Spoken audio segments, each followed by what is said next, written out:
Good evening, I'm Ashleigh Gillon. Welcome to Strong Australia, a collaboration between the Business Council of Australia and Sky News. We are coming to you live this evening from Busselton in Western Australia's southwest region, of course, best known for its beautiful beaches and, of course, excellent wine. But this town of Busselton is also a fascinating economic test case. It is a regional hub. It's a place where Rio Tinto flies out weekly its workers, some 900 workers heading up to the Pilbara mines on a regular basis. It is an important regional hub, as we know, for this company, and the impact that this business has on the regional community is something we're going to be exploring throughout the evening. Busselton, of course, is a very long way from Canberra, and unless you've been hiding under a rock today, you'll know that all eyes have been on the nation's capital. We can assure you this evening that if there is any more breaking news on the leadership crisis, we will, of course, bring it to you here on Sky News throughout the evening. As it stands tonight, well, we are expecting this leadership ballot to be held at around midday tomorrow. The contenders we're expecting at this stage include, of course, Peter Dutton, Scott Morrison and Julie Bishop. It's expected Malcolm Turnbull will be resigning from the Parliament. That is a whole other story for tomorrow. In the meantime, tonight, you can be sure that our politicians in Canberra will be hitting the phones, they'll be doing the numbers, they'll be really as eager as the rest of the country to see how this plays out tomorrow. And of course, plenty more rolling coverage and analysis and opinion coming up for you on the leadership crisis throughout the evening here on Sky News.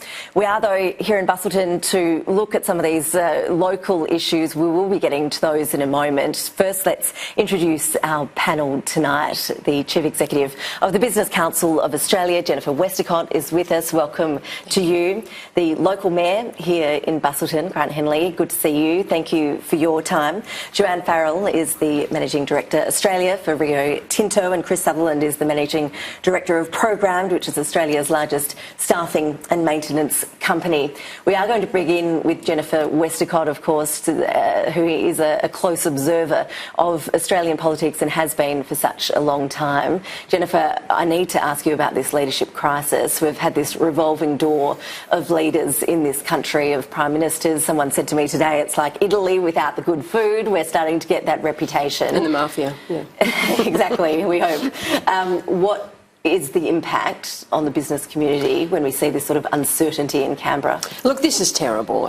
It's terrible for business confidence, it's terrible for certainty, but mostly it's terrible for Australian people who want to think that their parliament is there to advance their interests and think about their jobs and their future and their kids' future instead of thinking about the future of their jobs in Parliament House. And so I think, you know, it's a bad situation that we're in. The worst thing, Ashleigh, is that we've been in this, as you rightly say, for a decade. And what that's meant is that as a country we have just stopped being able to get anything done. All the issues and problems that existed last week are here this week, and they'll be there next week. We have an uncompetitive economy, we've got huge pressures from a global economy, we don't have an energy policy, we've got rising energy bills. And my plea, being here today in Busselton and talking to the mayor, who seems to be able to run a council that's got clear purpose, and even though people have got different backgrounds, they get stuff done because they've got a clarity of purpose about their community and making things better. My plea to Canberra is that whatever is happening, we get it sorted quickly, and then the Parliament doubles down on its task to advance the interests of Australians, because out there tonight is somebody who is absolutely terrified about their energy bill, that they won't be able to pay it. In Vass, a new development here in Busselton, somebody has taken out a mortgage and they're hoping that their job and their security, they'll be able to pay that and bring their kids up properly. And somebody out there is worried about the fact their wages haven't gone up. We have to fix these problems. We have to come together as a country and get some stuff done. It is frustrating on so many levels, of course. I know that you would have worked a lot with Scott Morrison as the Treasurer. We're expecting Julie Bishop and Peter Dutton to also throw their hat in the ring. Is there a preferred candidate from business in this race? We've worked with all sides of politics and with all of those candidates. We've had good and constructive relationships with all of them. Look, it's not for business to kind of pick a side here. It's for us to say, and it's not for business, frankly, to lecture government. We've got our own issues to sort out and our own house to get in order. But it is for us to remind people that we've got some big headwinds that face our country. We've got to get on with fixing them. We've got to make our economy more competitive. We've got to get an energy policy. A couple of quick announcements do not solve the fact that we need long-term investment, particularly in dispatchable power, hydro, gas, coal, etc. We've got to get on with building infrastructure for local communities like this one here in Busselton. We've got to get on with governing for the people of this country, not for the people in Parliament House in Canberra. Is it a huge risk on the international scale when we have this revolving door of leaders? Is it something, do you think, that does create uncertainty that other countries, other businesses overseas look here and say, maybe not? Look, when I first started this job in 2011, people didn't talk about sovereign risk. They talk about it a lot now. They talk about a really uncertain environment. They can't believe this country. They can't believe here is the country that's had 27 years of uninterrupted economic growth. We should have a GDP number in the threes, not hovering around the twos and the threes. We should have invested in huge infrastructure projects. We should have budget surpluses and we've got deficits. We should have an energy policy. We should be an energy superpower. And people shake their heads and they can't believe it. And I think a lot of it has just been this revolving door. Someone described it yesterday as kind of an endless fire drill, which, it kind of has become. And I think Australians are either switched off to it or they just want that somebody to think about their interests and their future and their purpose. And we just have to see an end to this. And it's across both political parties. I mean, this has gone on for a decade. Would everyone agree with that there is this level of disengagement between what the average voter is thinking today about the situation that's unfolding in Canberra? I mean, I assume that nobody here would think that this is a great thing for the country, that we're seeing this sort of turmoil yet again. Certainly not. I was only in Canberra last week, and I guess what strikes you most as an ordinary Australian visiting the houses of power is how insular that surrounding is. And I think sometimes our leaders really need to get back to their electorates and talk to the people who are struggling day to day with day-to-day issues and really get some grounding and govern for the people in the country. Joanne Farrell, it could be argued that it's a pretty bad week for business. We saw the corporate tax cut for the bigger end of town dumped yesterday as a policy. What's your view looking in on all of this from your position, Managing Director of Rio, looking at the tax cut policy disappearing essentially because there wasn't enough support in the Parliament to get that up and running? We now still have this uncertainty about energy policy. I mean, the lack of progress in some of these key policy areas must be worrying for a company like Rio. Well, we've said all along that in terms of energy policy, we want reliability, predictability and long-term certainty. That requirement remains. And in terms of corporate tax, Australia is one of the largest taxing countries in the developed world. We need to think about what environment are our companies going to be in terms of competitiveness, investment and innovation. So all we've said prior to yesterday still stands. We held a luncheon here in Busselton with local community members today, and Chris, we were talking a lot about the flow-on effects from a big company like Rio coming into a town like Busselton. One of the arguments we've heard about these corporate tax cuts, of course, from the opposition, from Labor, from the unions, is trickle-down economics doesn't work, that we can spend our money in a much better way. These bigger end-of-town companies don't deserve these tax cuts. But from what you were saying today about the impact of these larger companies, getting some help essentially trickling down onto a community level. I mean, certainly the way we create employment is providing people to support the operations and maintenance and so on of any piece of asset, a facility, a piece of infrastructure, etc. And that requires investment. So we're not at the capital investment end, we're at the operations and maintenance end, providing the people to do their job and creating employment, creating new job opportunities for young people when they leave school. And so therefore investment in infrastructure, investment in resources, investment in energy is all very, very important to drive economic growth and development. And one of the things that I thought was interesting today, we had a discussion really about that multiplier effect, right? So, and I don't see it as trickle down, I see it as multiplying out. So an investment goes into a town like Busselton, it has a multiplying effect out amongst tradespeople get involved in building it, service people get involved in maintaining it, other staff that get hired to operate and provide support services to whatever that piece of infrastructure is, be it an airport extension, be it cruise ship industry coming in, all sorts of things. It creates a job, and that's actually today. That's all I heard. People want to know how the job's going, where they're going to develop their career and develop their life and their family.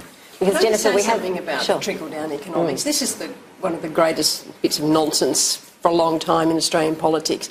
As Chris said, this is about the flow-on effect that you get when a big company like Rio invests in a place like Busselton. 900 people, so you've got a new housing development out here. All the people who are working on that housing, you've got a new Coles opening up, or just opened up here, that are employing more than 100 people. You've got Chris's people who kind of provide the kind of plumbers and the contractors and the extra skills that are needed. And then that means somebody opens a coffee shop, and that means now. This is a nonsense, this trickle-down economic stuff. But let's go back to this. What are we left with? It's not just the big companies who are now left out. We're left with a cap now of $50 million. That is going to be a brutal cliff for a company that goes to $50 million plus $1. They're going to be paying a lot of tax on that $1 of extra income. That's going to be a real dampener on people wanting to grow their companies. But this is like the bigger cheeses that have missed out. The Thomas Foods in South Australia, the Cooper's Brewery in South Australia, big employers, huge parts of regional Australia. That's what we've left our country with, an uncompetitive tax system, a two-tier tax system which will be a brutal system for businesses wanting to grow, and the rest of the world getting on and lowering their rates. So big business has won. It's just not Australian big businesses. It's American big businesses. It's European big businesses. It's Asian big businesses. We've handed our competitiveness away back to those countries, and at some point the Parliament will have to confront this, and they will have to stop trying to find slogans to basically challenge a fundamental piece of economics. Investment equals competitiveness, equals productivity, equals higher wages, equals jobs. Economics 101. So we saw this debate play out before the series of by-elections, obviously, and Labor made what seemed to be a cut-through argument to voters that it's giving a tax cut to the big end of town, and they would cite the big banks, the big power companies, versus spending on health and education. And that was the political message that really cut through in that scenario. They were also arguing that a lot of that would then flow off overseas. When it comes to that messaging, though, there has been some within the coalition suggesting the BCA, the Chamber of Commerce, should have done more to spread that message. Do some of these business lobby groups need to share some of the blame for these Well, I don't think the BCA, I think we have been out there all the time. We have had every, big CEO. I can't tell you how many interviews I've done. We've done an enormous amount on social media. Let's get back to the basics here. The last poll I saw, this had 61% of public support. It's always been more popular than any of the political parties in Australia. It's, the mischief of that, that line the Labor Party used. It's a phony choice to say, do you want tax cuts for big business or do you want more money on health? I mean, there's a whole lot of technicalities to that. The banks weren't going to get a tax cut until 2023. They're talking about, claiming money that's not there. And the simple reality is this: business drives the economy. Business drives 80% of the economic output. The forward estimates show $100 billion of corporate tax revenue with the tax cut in the forward estimates. Now, if businesses start to slow down and that $100 billion goes to $80 billion, I tell you, we'll be having a very interesting conversation about health funding in that budget. And it's the simple realities. We want better health, we want better education, we want better services, we need the economy to be growing. Business is central to that. So, look, I think certainly the Business Council absolutely fought this very hard. But this is a phony choice Labor put up, a party that once supported this policy for all the same reasons we have argued. The bizarre situation we all find ourselves in tonight is that as of midday tomorrow, we could have a new Prime Minister essentially starting again on some of these key policies that the coalition has been trying to prosecute for not just recent months but recent years. One policy area that Peter Dutton, for example, has raised as something he thinks there needs to be more focus on is the population debate, immigration debate. Chris, we've seen Labor focusing in on this, and when the opposition talks about it, they want to talk more about the 457s, the foreign workforce, foreigners stealing our jobs. This comes into this debate. Is that a debate you think we need to have? Do we need a refocusing on our skilled migration program, or do you think we've got the balance about right at the moment? Look, I think you have to take a holistic view of the problem, and certainly when there were some skill shortages, the program worked actually quite well. And we're not talking about massive numbers actually, and it's interesting. Most government hospitals were big users of people coming on skilled migration arrangements, nurses and so on, right? So sure, it's dampened down a bit the last couple of years, but there's no doubt it's always been a key feature of the growth of this economy for the last 40, 50 years. And certainly when companies are going to invest into new innovative technologies or advanced manufacturing, all sorts of things, they're often skills that are best brought in initially. They train a local workforce, they develop those skills, and in many areas we've been able to export those skills back overseas again. So I just see it as part of the mix and an important part of the mix.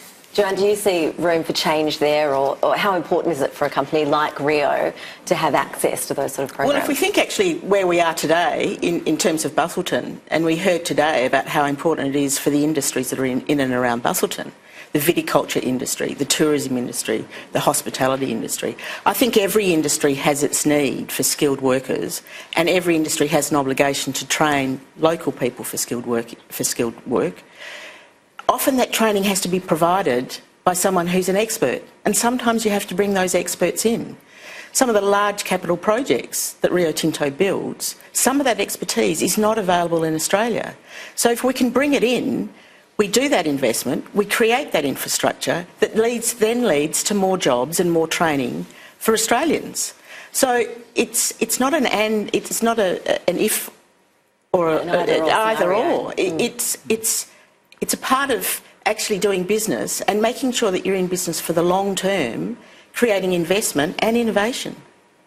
You are with the Strong Australia program. After the break, we are going to be looking a bit closer at exactly how this fly-in, fly-out scenario works here in Busselton, the win-win situation here in Busselton for the workers, for the company, and how that really works in terms of being a two-way street. That's coming up just after this break.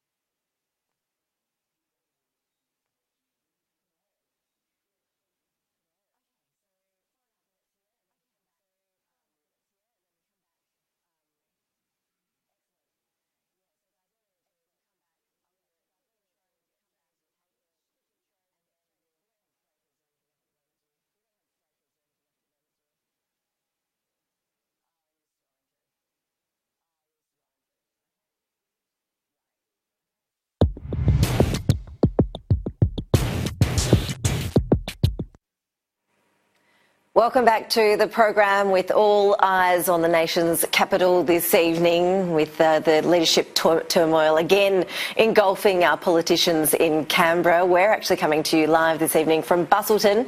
We've been looking at how the real world works in terms of jobs, in terms of people's lifestyles, how we can involve businesses in key regional communities to try to make a difference to these workers on the ground.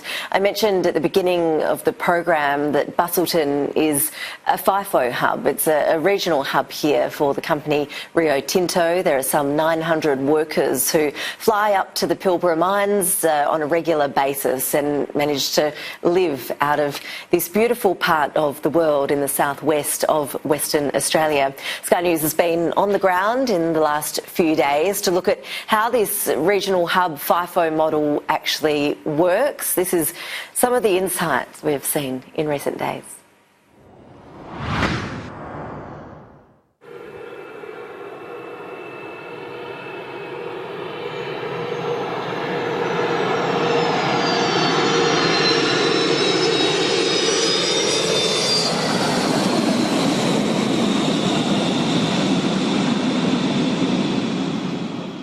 I'm the ground handling operations manager for Margaret River Busselton Tourism Association, and we run all the ground handling for all flights that fly in and out of the airport. In terms of our operation with Rio Tinto, we've been operating since 2007. Prior to that, there was no commercial flights, no commercial airlines operating in and out. And when Rio Tinto started flying in 2007, we started doing the ground handling for them, which enabled us to employ 10 staff and commence ground handling for them. So at the moment now we have 10 services a week on Tuesdays, Wednesdays and Thursdays, 3 days a week, with 10 services servicing 3 different mine sites. Over the year we have about 25,000 passenger movements, so each flight can cater up to 100 passengers, with most of our flights going out at about a 60 to 80% yield depending on the day. It's extremely important. Without this airport and Rio's support to be able to live down here, we would have to live in the city. So the fact that we can fly to several different sites and I can get home at a decent hour or take off at a decent hour is extremely important for both my partner and I. If Rio Tinto didn't provide this service down to Busselton, we would not be able to live here in this beautiful part of the world. We would have to either drive in and out of the city, which is, in excess of 3 hours, or we would have to live in the city. My partner's a 9-5 on the same side as me, so for the two of us to be able to fly from here every second week we fly together, it's an extremely important part of our lifestyle. So, and I mean, this is a beautiful part of the world, so who wouldn't want to live here and come home every weekend? The memorandum of understanding that we have with Rio Tinto binds our important relationship that we have with Rio.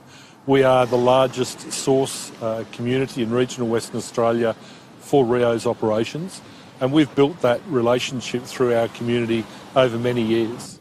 Rio's investment in community through staff traineeships, through sponsoring of volunteers at events, and through supporting these events themselves has been a huge impetus to our community. The advent of FIFO from the City of Busselton Airport into those locations in the northwest has added significantly to our local economy. But more importantly, it's added to our community with some families who are able to live in this location and still work in our important resource industry. We've seen a huge growth in people moving down here who now have the option of lifestyle of living in a country area and being able to still work in that location with an easy commute from our airport. Tourism is our prime industry in the city of Busselton. We have over 1 million visitors a year who add to growth in the tourism industry, but also wider into viticulture, agriculture, with people looking for paddock-to-plate experiences and seeing the source of what they eat and what they drink. I'm enormously proud to be the Mayor of Busselton. It's a fast-growing city which presents its own challenges. We must accommodate the growth while respecting the heritage and the history of where we live and the special character that attracts people here. We don't want to destroy that which attracts people in the first place. He is a very proud local mayor. Grant Henley is on our panel this evening. Grant, we saw a lot of the airport in that story, and that is actually a hot button issue here in Busselton, isn't it? Because there is a push. There have been plans for this airport to be expanded to allow commercial flights, but it seems to have really reached a dead end at this point anyway as to how we go forward with the whole scenario being caught up in some red tape. Is it likely that we're going to see Busselton Airport expanded anytime soon? I certainly hope so, and we're very confident. I don't think it's a dead end. It might be a speed bump, but yeah, certainly not a dead end. At the moment, we're in negotiations with an airline, and our agreement with the state government at the moment has been amended that we need to get a signature of an airline before we can proceed with the last stage of that development, being a terminal. But we've also got some federal funding towards developing some freight opportunities, and the federal government has invested in this project some $10 million towards future-proofing it to realise the potential for the whole southwest region in some of those freight opportunities. And there are opportunities, aren't there, Chris Sutherland, because your company programmed would no doubt be able to take advantage of any expansion of that airport when you look at diversifying Busselton and bringing in those tourism opportunities. Yes, I think that an airport like that would create a whole bunch of other employment opportunities with a lot of other businesses who would either expand their own export markets from local food manufacturer or wine, as well as new tourism opportunities that will be developed by such an airport, and we'd certainly be able to, I think, provide jobs and staff and maintenance and operational services for the airport or for other asset owners and operators in the area. So it's really actually how things work, isn't it? An investment gets made like that to seed something like that, which often requires a vision and an idea, and then out of that people innovate, and we probably don't even know now what some of those innovations would be in terms of what new markets could be accessed by having a commercial flight that landed in a regional town like Busselton. Is it frustrating, Joanne, for you to see these roadblocks being put in the way of that sort of expansion? I mean, obviously Rio is making good use of the airport at the moment. We use the airport 3 days a week. It's very important for us, obviously. And we have a great partnership with the City of Busselton and the surrounding area. The more it can become vibrant, the better that we think it'll be. It'll mean that our employees will have different options in terms of employment beyond us. It'll mean that there isn't any sense of dependency on Rio Tinto. So a broad and dynamic community and economy is fantastic. So if this infrastructure can facilitate that, it'd be fantastic. I was going to ask you about that, just picking up that point of dependence, of having one very large, big company being so important in a town like Busselton. Is that a healthy relationship in your view? I mean, obviously it's a two-way street, but we have seen examples, and I'm thinking of some in the eastern states where a big company has been so crucial to a town and then pulled out and it's ended in tears.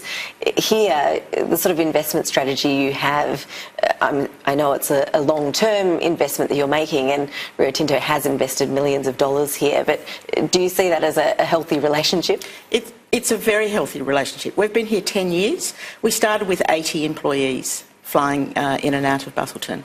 We're now at 700 employees and 200 contractors. That means 200 people that work for other businesses that are flying to our sites. So that's where the infrastructure and the facility of being able to other people to use those flights to come to our sites or to go to other mine sites. The ability to grow has been facilitated by the council and the businesses in Busselton. They've had a vision about what this looks like, and we've been very pleased to partner in that vision. We're 700, or with the 200, 900 people out of a population of 28,000. So we're not the only game in town. We are an important game in town because our employees have built houses, they've brought children to the schools. In the household, they're then demanding medical services and those sorts of things that have enabled the town to grow in that aspect as well. But I think the diversification of Busselton has been very important, and the more that we can do to facilitate that, we'll be very pleased with that. Jennifer, I feel like we've had a number of Prime Ministers now trying to claim the mantle of being the infrastructure Prime Minister. It's such a big issue, isn't it? You just can't underestimate the importance of getting this infrastructure up and running. You asked about migration before, and it's a classic example where, we need to have a vision for regional Australia. We need to go back to the old-fashioned regional economic development work we used to do pretty well, I think, many, many years ago. Because the airport's just a classic example of the council's got a vision. Companies are willing to put their investment in. Chris is ready and waiting to put the workforce in. The call on government spending is $15 million, which in the scheme which is tiny, of investment, but it would have this catalytic effect to actually start a whole lot of things that would diversify the economy. So sometimes you need governments to make that first step, and then businesses will step up, and that will allow that diversification to come. But we need to do that not just in cities like Busselton, but all over Australia, where we need government working with local government and business to say, let's put in some crucial infrastructure, let's set a vision for this particular region in conjunction, obviously, with its residents. Now let's put that piece of infrastructure in that's going to transform things. It can't be that hard. I mean, you see it happening in other countries. It's not rocket science, and we should be able to just get some of these things done. I was out at the airport the other day, and it's fantastic, but it does need a terminal that will attract a commercial airline to come here. And if we sort of spend the whole of the next 10 years saying, well, we've got to wait for you to do this, until you do this, we can't do this, nothing will happen. Badgerys Creek, classic example, to the federal government's credit, a big infrastructure project, they decided they were going to put up a lot of money, you know, billions and billions of dollars, because they know they've got to get things moving. We need that around the country. Grant, can a town like Busselton and the southwest more broadly handle that injection of tourists that would flow on from that sort of investment in a regional airport? We have the capacity, and we certainly have the people here who can develop further capacity in the region. While we don't want to overlove the region and certainly spoil that which draws people here in the first place, we do have that capacity, and there's certainly, like a lot of seaside towns, there's certainly a lot of seasonality, and that's what we're trying to address by events such as we have at the moment with Cinefest, in drawing events throughout the year that capitalise on our wineries. There's nothing better in winter than a nice local red and a good movie, or a book club, or whatever that event might be, or a mountain bike ride if you're more adventurous. But these sort of things that draw people all year round from internationally and interstate into this region. I was just going to add that two-income families are very important now, right? And so for every worker that's flying up onto a Rio mine, there's actually a partner here in Busselton that is available to work, and we actually have quite a few that actually work within our business more locally as well. And I think that's one of the key things about getting that diversity. So often, if there's an income source from a resource operation, there can be another income source, maybe from a local tourism, hospitality, or they might even start a small business themselves. Absolutely. And we see that all the time, and I think it's been quite successful in this particular area. But you can grow on that, and that's actually where the workforce comes from. And Chris, is regional Australia at the forefront, do you think, of this sort of flexible working arrangements? And when we saw in that package that we ran earlier, one worker saying, you know, I go up and my partner goes up, and there is a flexible scenario there. There are concerns about that, though, with the casualisation of the workforce. You know, where is that heading in terms of not giving people certainty? I think there are very good examples, and almost if you go and speak to every family, they're an example of flexible working right now. And I think what is actually happening on the ground is quite divorced how people talk about it in Canberra. I mean, firstly, casualisation has not really increased. It's been about 20% of the total workforce, including independent contractors, for the last 20 years. What has risen is actually part-time work. There's a lot more students in the economy, and there's a lot more working parents, particularly working women in the economy, than there used to be 20 years ago. And I think that's a very good thing. And, you know, I think that that flexibility has actually been a key part of this Australia achieving 27 years of economic growth. And, you know, we should be careful what we wish for sometimes. To make changes that could introduce more flexible ways to work could be very dangerous for the economy. There have been horror stories in this area, though. Is more regulation needed on any level, or...? I think that in almost every horror story, which have been terrible, is already breaking an existing rule or existing law, existing regulation. So I think what is really required is stronger enforcement of the current regulations. And it's the matter of choice. So optional working models allow people to make a choice about whether they're working full-time, whether they're working part-time. In FIFO, it allows them to make a choice about where they live. I think we need to think long and hard about what we're doing in terms of going to a single solution, in terms of really closing down all those choices. I think we saw locally the impact that the backpacker tax had on our industry, our viticultural and agricultural industries in the regions, and how they impacted, because we needed that seasonal influx of workers at peak demand times. And that's a casualisation of a workforce, but it's to meet a peak demand. We have so many seasonal industries around here. At the moment, tourism, which has a peak where you can't get those hospitality staff, and you really need to be able to get those people into the region for a short period of time. We'd like to extend that all year, but at the moment there is that seasonality. And certainly with our agriculture and viticulture, that's similar. But casualisation of the workforce is nothing new. Our whole construction industry runs on casualisation of a necessity. It's not a factory, it's not a 9 to 5. We've moved beyond that. The flexibility of our lifestyle now, the 7-day-a-week, 24-hour-a-day, means that we need to have flexible and adaptable lifestyles and employment opportunities. I still say that. I mean, the safety net is still fundamental, important, and every business absolutely supports that. And that's why the horror stories are people who are breaking the current rules. So, you know, business, and certainly our business, we want to care for our people and we want to do the right thing. But these are choices these people make with us. We have people telling us when they want to work and when they don't want to work to suit their lifestyle. And we have seen a pretty positive story, Jennifer, in this region.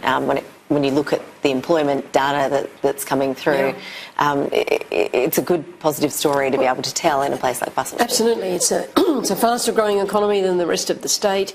It's a lower unemployment rate than pretty much anywhere, certainly in Western Australia.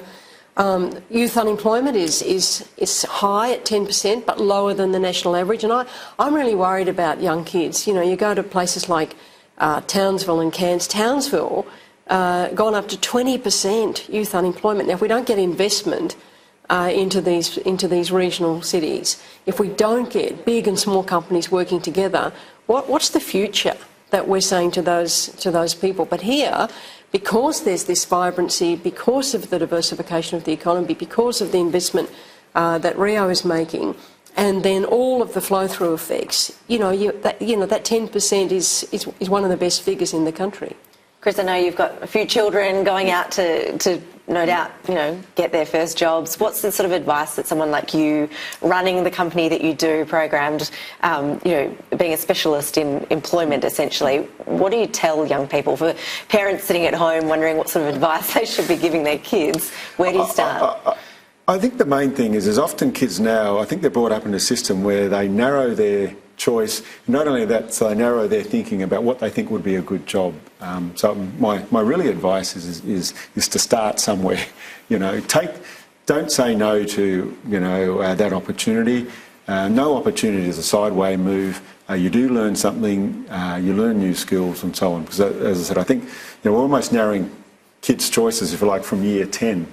And already their subjects are narrowed, and they're already. We speak to 15-year-olds who think, "Oh, I'm just going to be that." I don't think the world's going to be like that. So, I think, take a broader view of what those opportunities are. And broadly, when an opportunity comes in front of you, take it. You never know where that door's going to lead. Whatever you aspire to do at the end of that may not be what you start at the beginning of that journey. But any experience that you gain along the way helps you in every job that you do throughout your life. Who would have thought we would have had a job title at our mine sites called Chief Drone Pilot? Oh, wow, okay. Goodness me. So there's jobs that exist today that we didn't know about 5 or 10 years ago, just as there'll be jobs that will exist in 5 and 10 years from now that we don't know about. So that keeping your options open and keeping that optionality clear, I think. There you have it, kids. Get into drones. That's the advice from Joanne from Rio Tinto. Start looking into that. Do stay with us. More coming up after the break.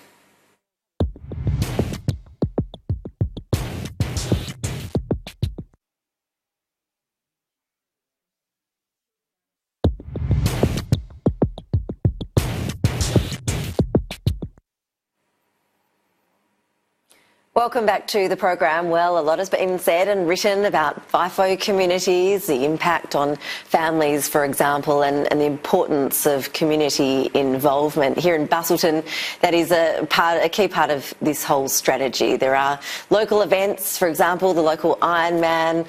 There's a Oz Cinefest film festival as well that really does rely on volunteers.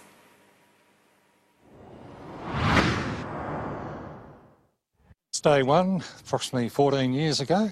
I started off basically on a run station handing out drinks, and have now worked my way through to the run director for the local organising committee. The Ironman event varies somewhat, and it's obviously it increases most years. Last year, I think from memory, we were around the 1,600 mark. Bit of a challenge sometimes to get the volunteers for the numbers of athletes. However, we normally end up with our numbers, and this is one of the favourite courses in Busselton with Ironman athletes. Yeah, if we didn't have Rio Tinto on board, we'd be really struggling, particularly with volunteers. Rio Tinto are fantastic supporters of the volunteers and commit a lot of funds towards the volunteers. Yeah, volunteers really, I suppose, help to run the festival. And yeah, I'm feeling really a part of the community in that sense. But you look at the other volunteers around and the ones that are wearing the berets and the ones that have the stars that have been here for years on end, they're the real heroes, I suppose. First time as volunteer. I've actually been to CineFest last year, but that was as a different role as a student. I think it's a pretty huge aspect because a lot of it only really comes together through the efforts of the volunteers, because they're just a huge support network, especially for the people who are at the top and just need that extra help on the side. I'm very honoured to be here, and I'm honoured particularly because this is a regional festival. Regional film festivals have become much more prevalent in the last sort of 10 years or so because they bring community connections into the centre of things through storytelling, which is, film is our campfire now, and so, but this film festival is quite exceptional because people have to come so far. So we're in this sort of film festival bubble. We have nowhere else to go but to explore the beauty of the area and the depth of the filmmaking community, which comes from all over. So it's got there are a lot of layers going on here. I'm very honoured to be part of it. Our panel is still with us. Joanne Farrell, Rio Tinto sponsors those couple of events. FIFO communities can get a really bad rap. How important is that sort of community engagement, having the whole town on board for these sorts of events when you're looking at creating that engagement really with what's going on? Those partnerships with the City of Busselton and their events is important, and it's fantastic because those volunteers, some of them are our employees, some of them are not. They get to be giving back to the community. We support them through the T-shirts and those sorts of things. It's a partnership that allows us to be fully participant in the event without taking centre stage. It's still a community event and we're facilitating it. It looks like lots of fun too, Grant, while you're at it. Absolutely. Volunteering for these events gives you so much pride in your community. But also when you're facilitating someone completing something like an Ironman and the gratitude that they express to you as a volunteer at the end. And it's fantastic, the support that Rio's given us in those volunteer programs that really underpin the success of all of our events, which rely so heavily on the volunteers to make them happen. And the programs allow us to grow the ideas. So CinefestOZ has grown now to enable IndigiFest, which is a passion of Rio Tinto in terms of the way we partner with Indigenous Australians, so we're able to support that. Another passion of Rio Tinto's is children and families, and so supporting the Children and Family Day that we've seen today. It's, again, that story of how a large business can partner with a community and get that synergy where both of us benefit. Chris, I mentioned that, FIFO, the culture, has had a bad rap. We've seen a lot of inquiries into how it works out, the impact on family life, etc.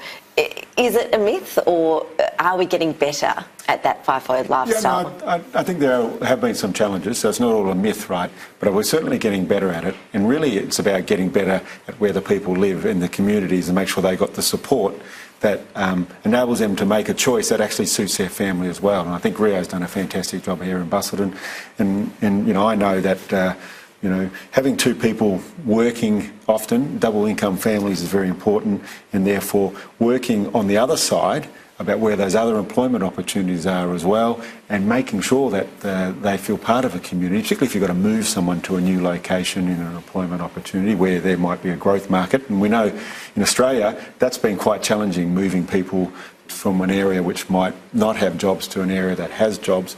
Getting that family setting right, which is all about community, all around a range of other activities, is fundamental. And I think, credit to the team here at Busselton. I mean, they've been able to set that kind of vision, create a great opportunities for families to live and thrive and have a great life and enjoy their work at the same time. Because, Jennifer, in a country like Australia, this is the reality. People need to travel distances. Exactly, and I think Chris and Joanne make a really important point. You've got to get the right place for people to come, and it's sort of, I think the fly in and fly out from capital cities is very difficult, but coming and going to somewhere like Busselton, where you've got great schools, you've got a fantastic facility, you've got a beautiful place to live, you've got this new modern kind of runway and airport. You've got, you know, a lot of things that flow off it. You've just got to get the model right. But the idea that everyone can live right on site and actually have a good quality of life is just as challenging as the FIFO model, where there aren't the services, there aren't the schools, there aren't the facilities. And then, you know, Joanne's then got the challenge of keeping that workforce engaged. So you've got to get the model right. I think the Busselton model is a cracking model, and I think we should look at that across the country, because the flow-on effect to this community, as well as, I guess, making your employers, I guess, a bit more wanting to stay with you. Yes. That's really important. And that's proved itself. We've seen in the retention that Rio's enjoyed with its local workforce. They enjoy it. There's less fatigue in them travelling from their desired living location to where they've got to commute from, if they can do it direct from that source community. Mm. If they're flying in and out from Perth, they can change jobs like that by changing aircraft, and they can go and work for another company. We're the only ones in Busselton doing regional FIFO.